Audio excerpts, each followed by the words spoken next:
என்ன மாதிரி ஏற்பாடுகள்லாம் பண்றாங்க?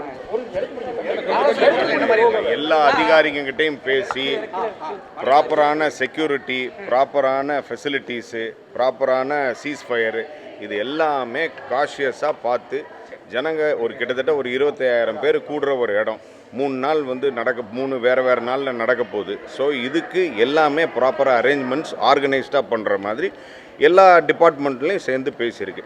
இப்போ அங்கே எஸ்பி, கார்பரேஷன் கமிஷனர் எல்லாருமே வெயிட்டிங்கு. நான் அப்புறமா ப்ராப்பராக ஒரு ப்ரெஸ் மீட் கொடுக்குறேன். நன்றி நன்றி நன்றி நன்றி நன்றி. வர்ற 23ஆம் தேதி தமிழக முதல்வர் நடித்த கடைசி படம் வந்து ரிலீஸ் ஆயிருது. நீங்களும் நடிச்சிருக்கீங்க.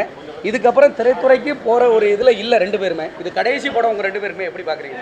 திரைத்துறையிலேருந்து முழுமையாக வெளியில் வரீங்க, எப்படி பார்க்குறீங்க? இந்த படம் முதல்ல எல்லா தடைகளையும் தாண்டி ரிலீஸ் ஆகுறதுல பெரிய மகிழ்ச்சி. மக்கள் எப்படி சந்தோஷமாக இருக்காங்களோ அதே மாதிரி தான் மாண்புமிகு முதலமைச்சர் அவர்களும் நானும் ரொம்ப சந்தோஷமாக இருக்கும்.